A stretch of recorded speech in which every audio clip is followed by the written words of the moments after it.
आते हैं characteristics of matter. तो मैटर की कैरेक्टरिस्टिक्स क्या है, क्या प्रॉपर्टीज हैं उनकी, ये अभी डिस्कस करते हैं। तो मैटर की क्या कैरेक्टरिस्टिक्स हैं?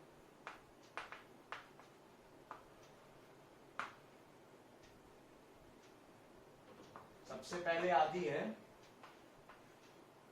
Particles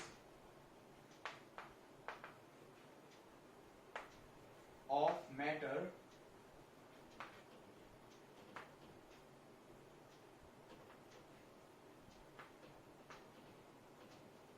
between them. ताकि पहली कैरेक्टरिस्टिक हो गई या प्रॉपर्टी हो गई मैटर की कि पार्टिकल्स ऑफ मैटर है स्पेस बिटवीन देम। इसका मतलब ये है कि जो मॉलिक्यूल्स होते हैं, मॉलिक्यूल्स किसी भी मैटर के, जैसे कि सॉलिड, लिक्विड एंड गैस होते हैं मैटर, खैर काफी 7 to 8 टाइप्स के होते हैं, लेकिन अभी तक 4 और 5 तक के दिया हुआ है। तो अभी हम 3 में ही डिस्कस करते हैं। ये आपका सॉलिड आ गया,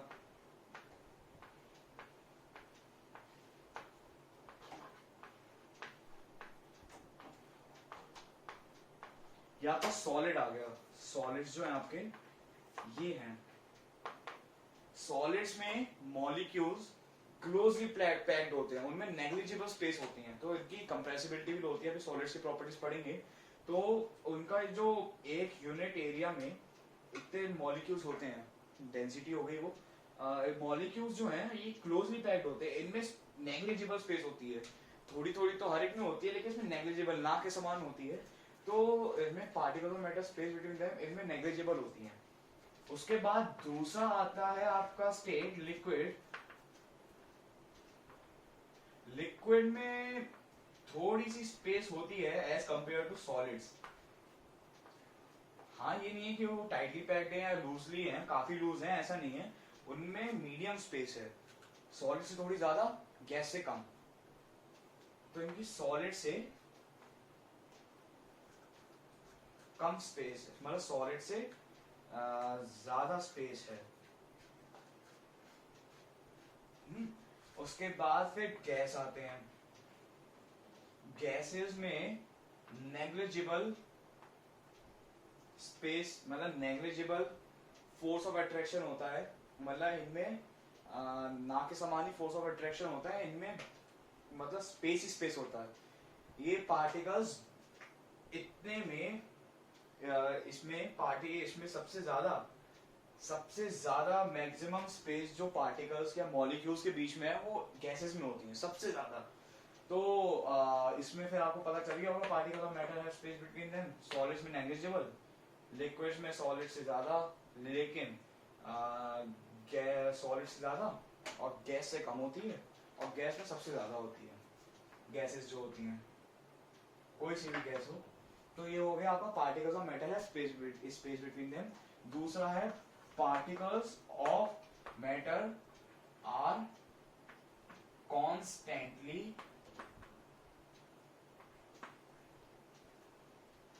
मूविंग। अब इसमें आ गया particles of matter are constantly moving.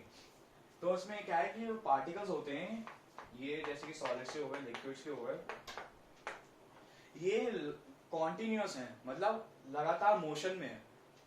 अब मोशन में है तो इसका मतलब होगा कि इनमें एक एनर्जी भी होगी, तो इनमें एनर्जी भी कंजर्व रहती है पार्टिकल्स ऑफ मैटर में, जो कि कौन सी होती है, काइनेटिक एनर्जी। तो इनमें हमेशा एनर्जी रहती है, तो वो कॉन्स्टेंटली मूव करते रहते हैं। अगर मूव नहीं कर रहे होते तो इनका डिफ्यूजन नहीं होता, डिफ्यूजन इसमें होता है। Particles are constantly moving. इसके दो फिनोमेना होते हैं जिससे प्रूव हो सकता है। सबसे पहला डिफ्यूजन, दूसरा होता है ब्राउनियन मोशन, वो गैसेस में होता है, वो इंटरमिक्सिंग ऑफ गैसेस होती है।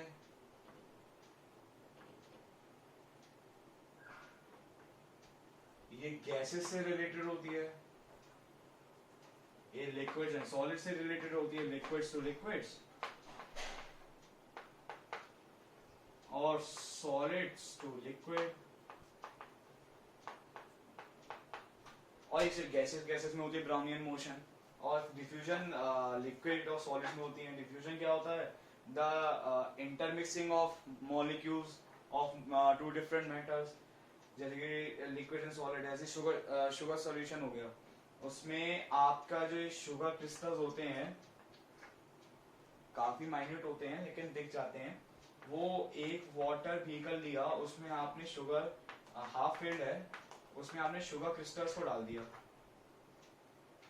एक दो नहीं, थोड़ी 1 टीस्पून डाल दी। तो आप उसे स्टिर मत कीजिएगा, आप उसे 10-15 मिनट 10 to 15 मिनट्स वहीं पे रहने दीजिएगा। तो आप देखेंगे जो आपके शुगर क्रिस्टल्स थे वो पूरी तरह वाटर में डिसॉल्व हो चुके होंगे। अब इसमें क्या हुआ होगा, वाटर में डिसॉल्व कैसे हुए? जैसे कि अभी थोड़े टाइम पहले डिस्कस किया था कि लिक्विड्स में थोड़ी सी स्पेस होती है, सॉलिड से ज्यादा होती है, सॉलिड में नेग्लिजिबल और लिक्विड्स में मीडियम होती है, ना ज्यादा ना कम। तो उनके में स्पेस जब होती है तो इतनी लगभग स्पेस होती है, तो उसमें क्या होता है, शुगर क्रिस्टल्स के जो मॉलिक्यूल्स होते हैं वो, जैसे कि ये मॉलिक्यूल्स हैं, ये या इसमें या क्रिस्टल्स ले लो, वो इसमें इन स्पेसेस को भर देते हैं। इन स्पेसेस जो होते हैं वाटर मॉलिक्यूल्स के बीच में, वो उसमें चले जाते हैं, तो वो पूरी स्पेस भर लेते हैं और फिर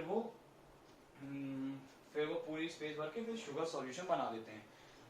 ठीक है, तो डिफ्यूजन डिफ्यूजन जो होता है वो डायरेक्टली प्रोपोर्शनल होता है टेम्परेचर के।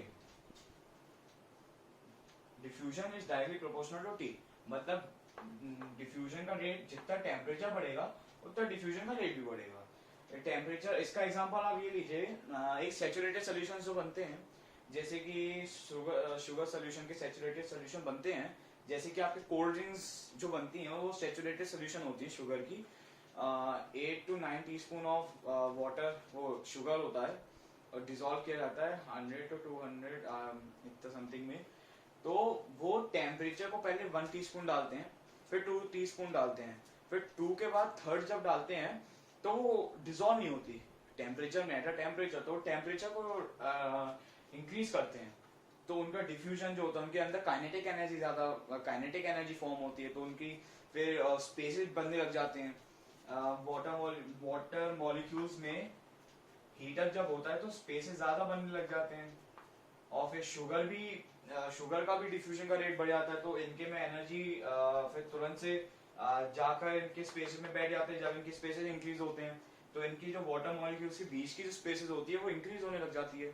आपने कभी जली हुई चीनी देखी होगी, वो उसी का वो होता है। तो पानी में वाटर मॉलिक्यूल्स में स्पेस बनने लग जाता है, जब काइनेटिक एनर्जी ज्यादा आती है तो वाइब्रेट करने लग जाते हैं, तो उसमें वाइब्रेशन के चक्कर में तो यहाँ पर आपके स्पेस ज्यादा बनने लग जाती हैं, तो उसमें ज्यादा शुगर डिसॉल्व हो जाती है, जितना ज्यादा टेम्परेचर उतना ज्यादा शुगर। तो ऊपर से आपका ये गैस में भी कन्वर्ट नहीं होने देती। तो फिर ये आपका फिर सैचुरेटेड सॉल्यूशन बन जाता है डिफ्यूजन के द्वारा। ब्राउनियन मोशन में गैसेस डिसॉल्व हो जाती हैं, गैसेस एक दूसरे में फॉर्म हो जाती हैं। उसके बाद आपका दूसरा तो हो गया, तीसरे आते हैं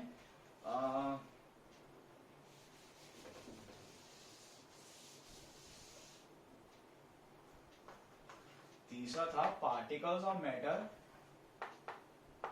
have force between them, have वो अट्रैक्ट ईच अदर, सॉरी,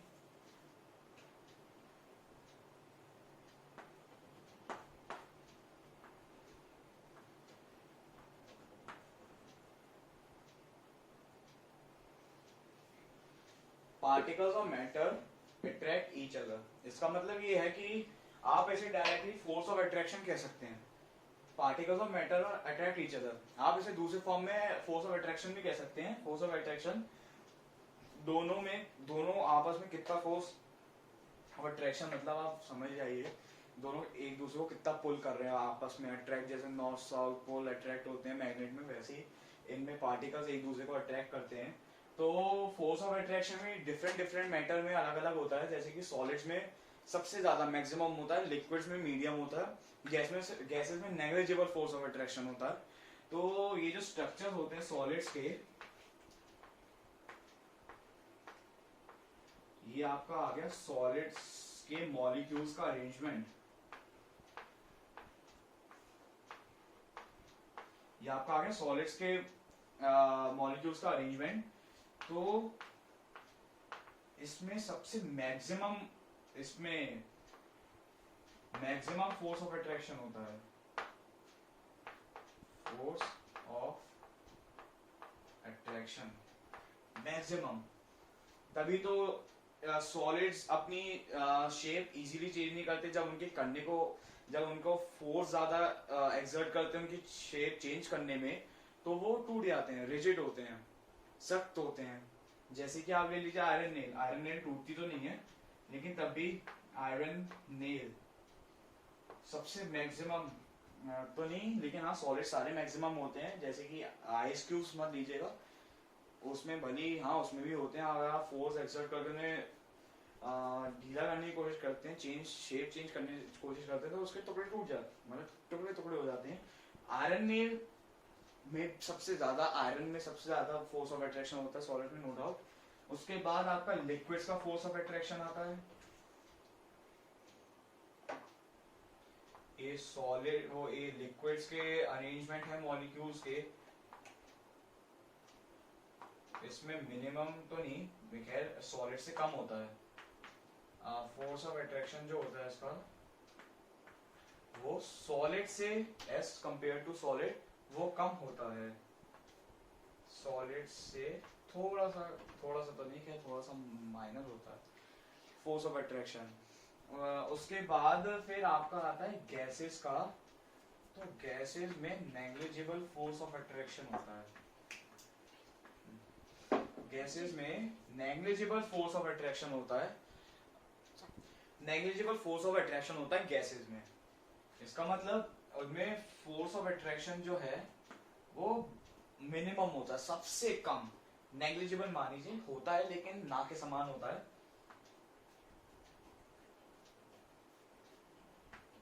तो इसमें इन सबको ही देखते हैं, इनकी प्रॉपर्टीज भी आ जाती हैं। तो प्रॉपर्टीज पे भी हम बाद में बात करते हैं। सबसे पहले बात करते हैं जो इन्हें एटम्स और मॉलिक्यूल्स जो इन्हें बनाते हैं,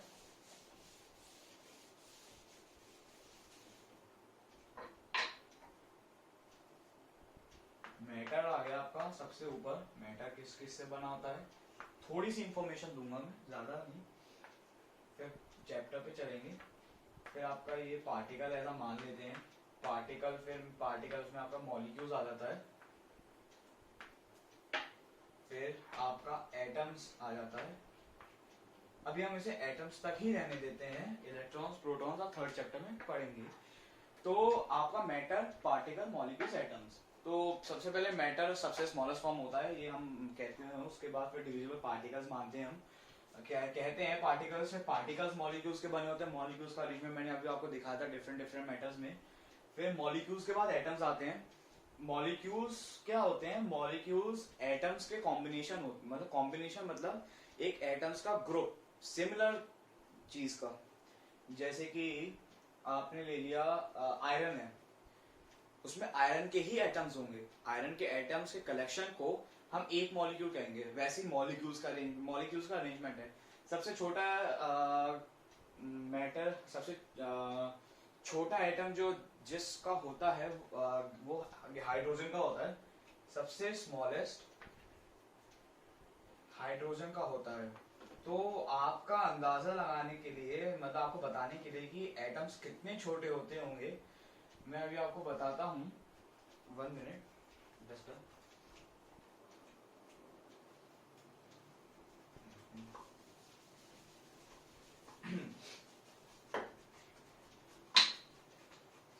जो एटम का साइज होता है हाइड्रोजन के,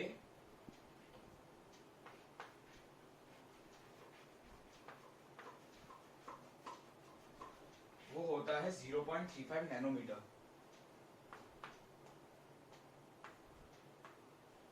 0.035 नैनोमीटर।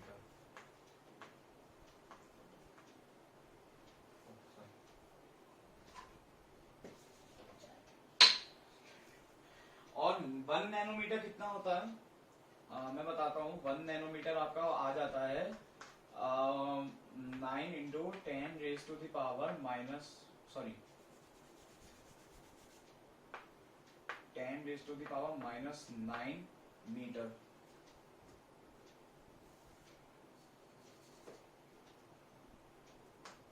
ये आपका आ जाता है नैनोमीटर, मतलब इसका ये आ गई 1/10 raise to the power 9 metre. ये आपका 1 नैनोमीटर है। तो ये होता है 0.035 नैनोमीटर एटम, हाइड्रोजन का एक एटम। ये इसका एटॉमिक साइज है। एटॉमिक साइज क्या होता है, जो ये आपका एटम आ गया उसके सेंटर और उसके मतलब रेडियस, मतलब सेंटर से यहाँ तक का पूरा एटॉमिक साइज होता है। वो अभी खैर मैटर नहीं करता, लेकिन खैर एटम का साइज बताने के लिए कि वो 1 नैनोमीटर भी नहीं होता, मतलब 1/10 raise to the power minus 9 metre नहीं होता, तक नहीं होता हाइड्रोजन में। सबसे स्मॉलेस्ट एटम जिनके होते हैं हाइड्रोजन के। तो खैर एटम्स तो इलेक्ट्रॉन माइक्रोस्कोप से ही देखे जा सकते हैं, लेकिन इलेक्ट्रॉन वो स्पेसिफिक नेम जो है वो उसका मैं बताता हूँ, STM। एक न्यूक्लियर इलेक्ट्रॉन माइक्रोस्कोप है, सॉरी न्यूक्लियर कह रहा था, इलेक्ट्रॉन माइक्रोस्कोप है जिसका नाम है STM, शॉर्ट फॉर्म है। इलेक्ट्रॉन माइक्रोस्कोप का ही नाम है, जिसकी फुल फॉर्म है स्कैनिंग टनलिंग माइक्रोस्कोप।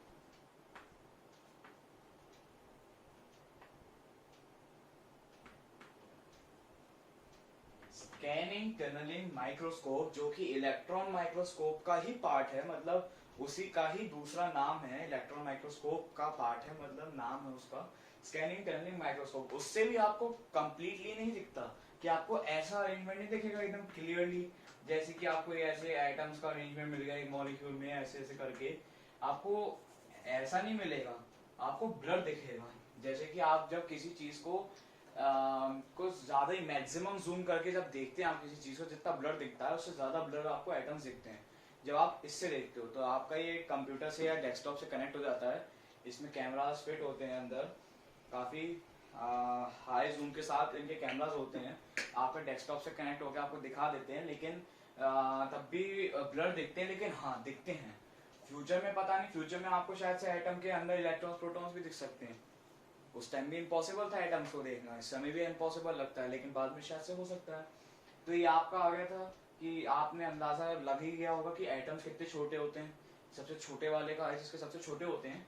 उसके बाद दूसरा मैंने बताया कि STM माइक्रोस्कोप से ही दिख सकता है एटम्स, हाइड्रोजन के नहीं दिखते शायद, पता नहीं, मैं देखे नहीं है, लेकिन हाँ STM से उतना नहीं दिखता, एटम्स ही नहीं दिखते, बहुत ब्लर दिखते हैं। लेकिन आपको दिख जाते हैं कि आपको ऐसे अरेंजमेंट दिख जाते हैं कि गोल गोल ऐसे बंधे हुए हैं किसी भी एक पार्टिकल में या मॉलिक्यूल में, तो ये आपको पूरा ऐसे दिख जाता है।